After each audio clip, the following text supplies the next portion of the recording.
There was a time when astronomers were fascinated by the possible existence of a so-called Planet X, believed to be responsible for the supposed irregularities observed in Neptune's orbit, the eighth and most distant planet in the solar system.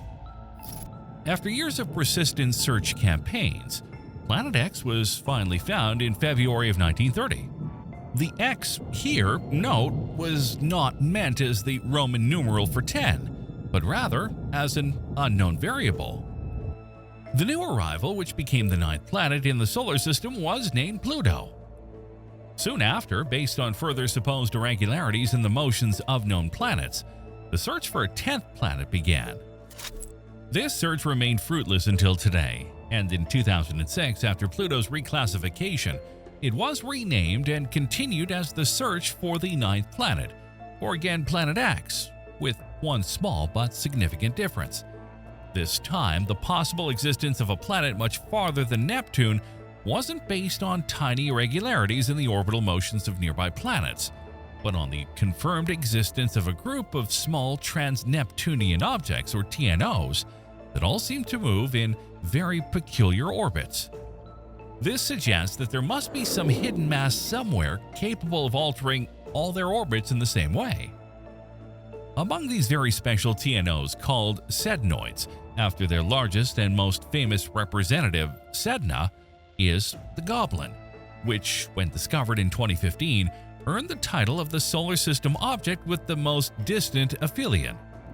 An asteroid just over 300 kilometers in diameter, which, along with its cosmic siblings, some astronomers consider the smoking gun for the existence of the ninth planet. And it's the Goblin that we want to focus on in this video, just as we did in the past with Sedna, especially to highlight the staggering depth of a solar system where solitary objects in the dark reach out to the most remote distances, worlds that may never be ours but still guide us, like breadcrumbs from that famous fairy tale, to a true and even more distant planet.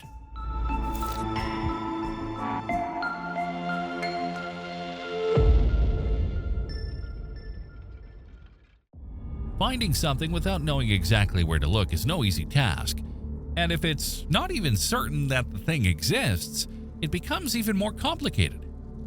Michael Brown and Konstantin Batygin know this well. These two astronomers are quite convinced that a planet at least twice the diameter of Earth is orbiting in the far reaches of our solar system, unseen by anyone. For years, these two persistent scientists have argued that the existence of this ninth planet would help explain the strange similarities in the orbits of some objects in the most remote parts of our solar system. So far, it's been all about theories and celestial dynamics models, discussed by an astronomical community equally divided between enthusiasm and skepticism.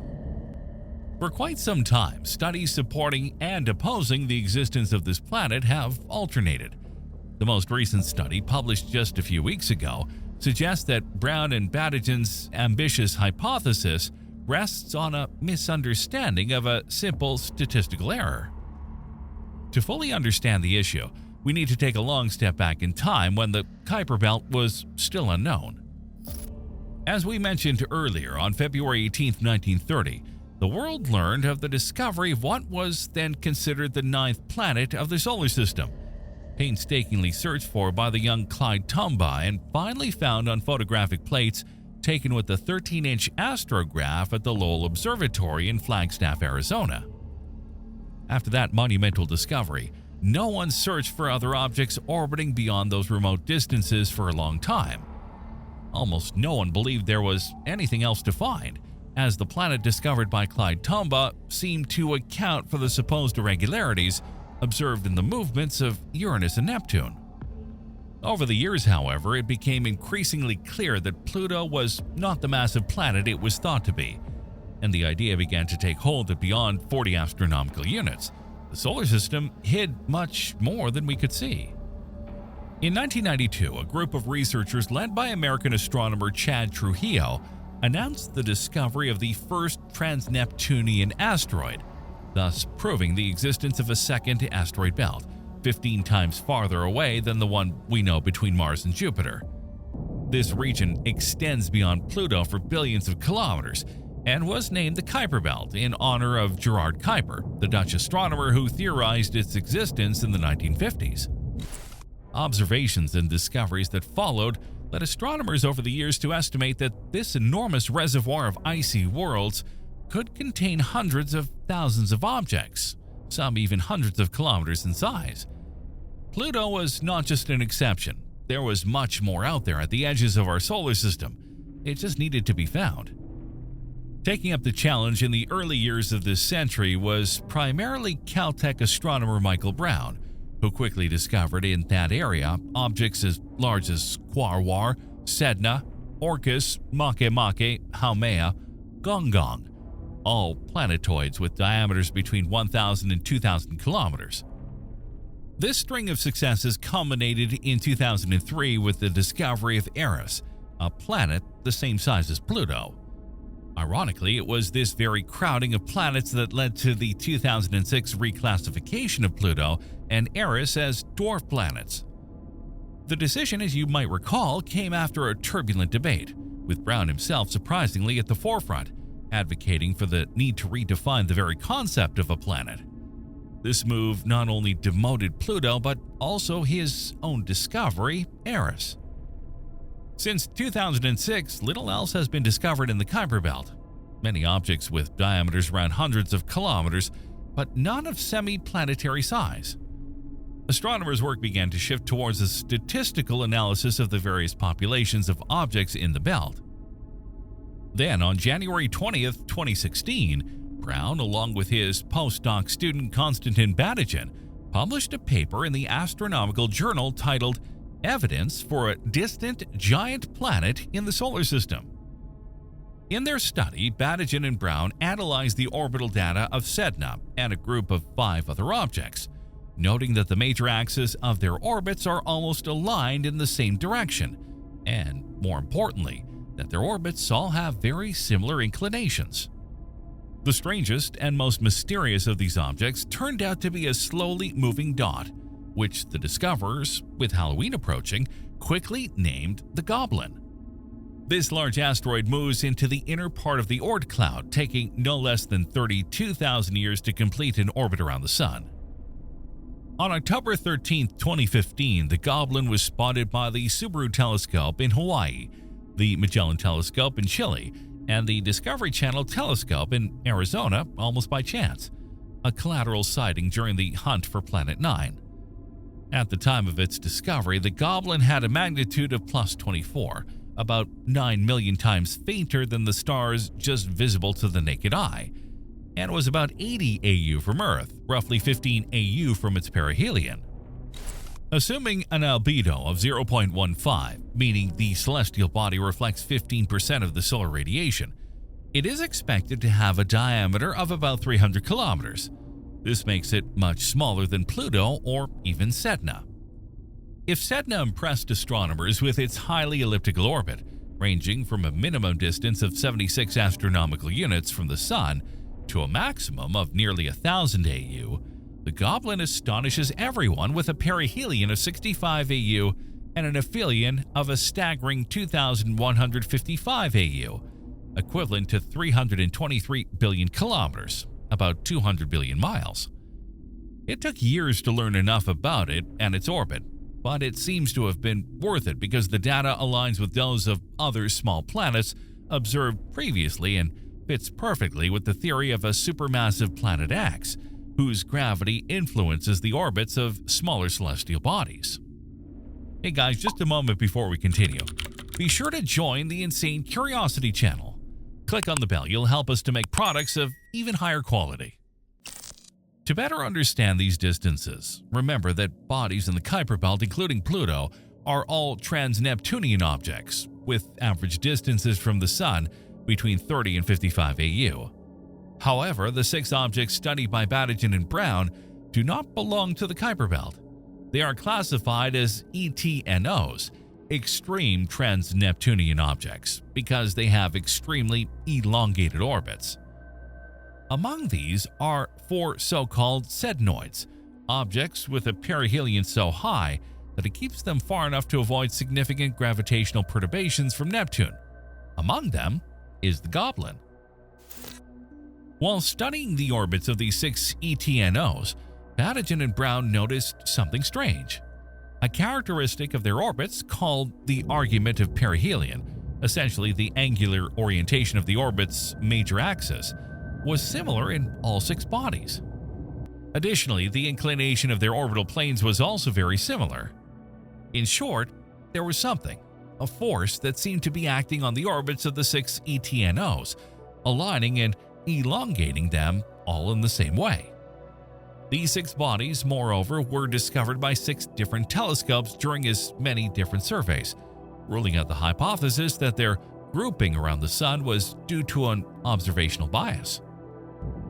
The 2 astronomers calculated that there was only a 0.007% chance that this orbital arrangement was random, and after conducting a series of simulations based on various types of gravitational interactions, they became convinced that the most likely cause of the orbital similarity of the 6 TNOs could only be the gravitational pull exerted on these bodies by a 9th planet in the solar system far from the Sun.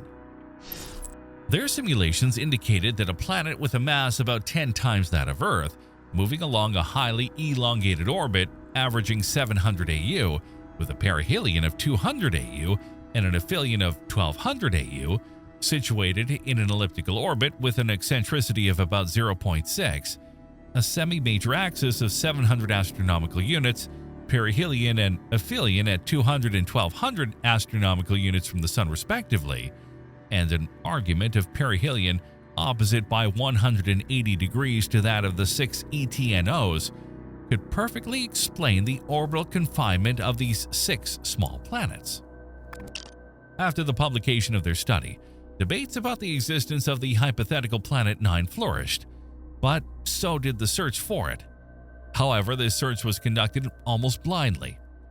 If this distant and cold body truly existed, it would have an apparent magnitude greater than 22, meaning that astronomers would need to detect the movement of a light point at least 600 times fainter than Pluto.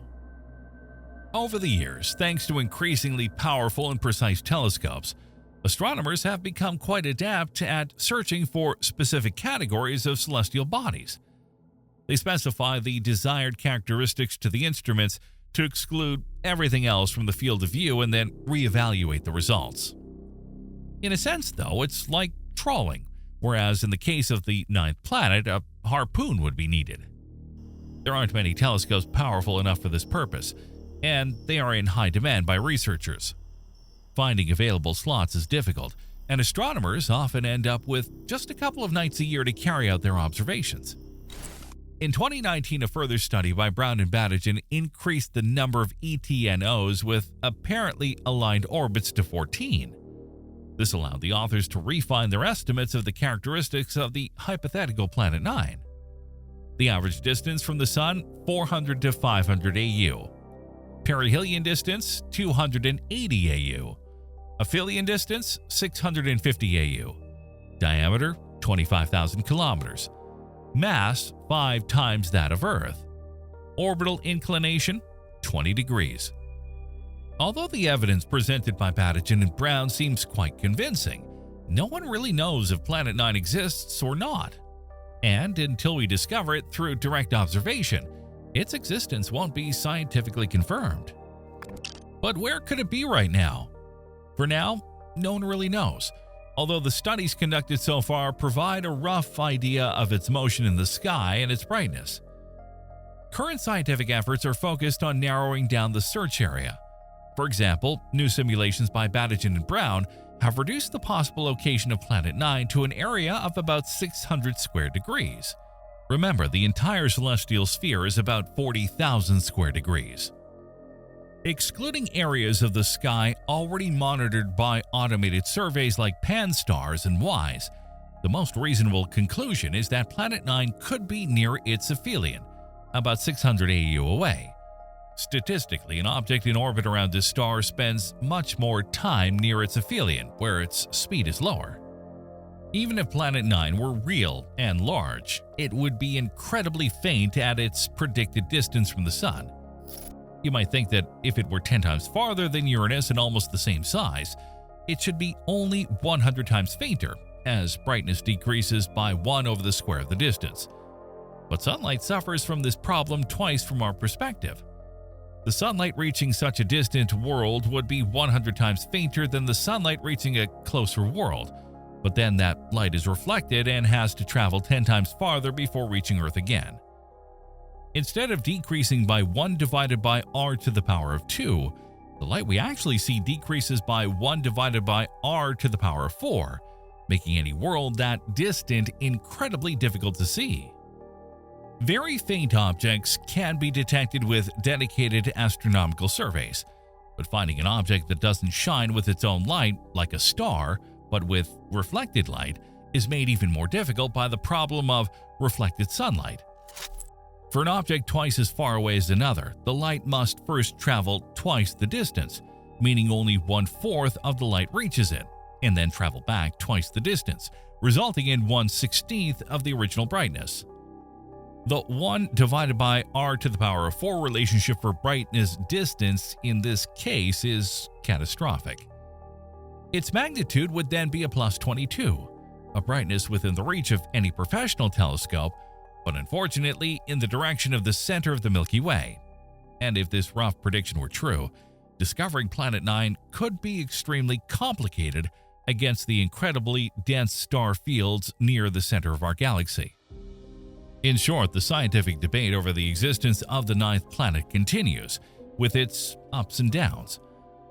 This debate, sometimes marked by very polemical attacks, was reignited a year ago by a new study titled "No Evidence for Orbital Clustering in the Extreme Trans-Neptunian Objects." According to the authors of the study, led by Kevin Napier from the University of Michigan, there is nothing particularly strange about the orbits of the 14 TNOs cited by Brown and Badigan, and their similarity could be just the result of a statistical fluke. Their thesis is that since these objects are few, small, faint, very dark, and difficult to spot except on rare, fortuitous occasions, the apparent clustering in a particular region of the sky could be a function of the characteristics of the telescopic survey that identified them, rather than the presence of a great attractor. It cannot be ruled out that their distribution is actually uniform across the celestial sphere, which would negate the need to invoke the existence of a perturbing planet. Of course, Brown and Badigan do not share this opinion. Their polemical streak is evident in Badigan's response. "I'm still quite optimistic about Planet 9. If you see a bunch of bears to the east, you might think there was a bear cave there. But Napier is saying the bears are all around us because we haven't checked everywhere. That logical jump is not one you can make." To untangle this issue, further observations are needed to identify an increasing number of trans-Neptunian objects to determine once and for all whether the clustering that led to the hypothesis of Planet 9 exists or not. The 9th planet will continue to keep astronomers busy for a long time, but new data to resolve their dispute could arrive within a few years. Since the planet is expected to be moving in the northern celestial hemisphere, the primary search is currently being conducted with the Subaru telescope on Mauna Kea, Hawaii, which has both a large enough aperture to see faint objects and a wide field of view to shorten search times. In Chile, the Vera Rubin Observatory is under construction, equipped with a powerful telescope, large synoptic survey telescope, that will conduct observational campaigns to photograph the night sky of the southern hemisphere. It will allow precise mapping of Kuiper Belt objects and will likely lead to the discovery of many more trans-Neptunian objects. The American astronomer Vera Rubin, after whom the new telescope is named, was a pioneer in the study of galaxy rotation and the definition of dark matter, the part that is invisible to us and is thought to make up about 85% of the universe. Commenting on the complexity of her studies, she once said, "Many mysteries of the universe are still hidden from us. Their discovery awaits the adventurous scientists of the future, and the 9th planet is certainly one of these mysteries." It also remains a mystery to us why, in recent years, it has become customary in astronomical circles to assign newly discovered solar system object names that are absolutely impossible to pronounce, and especially to remember. Why do we say this? Well, do you know what the little goblin was officially named? Lele Koniua, which in Hawaiian means something like fly until the land appears. A very poetic name, but we still miss the days of Pluto, Eris, and Sedna. Now, apart from Lele Koniua, we have terrifying names like Oumuamua, Sarojini Naidu, or Sheikh Humar Khan. What do you think? Shouldn't one of the criteria for naming be the ease with which they can be pronounced or remembered?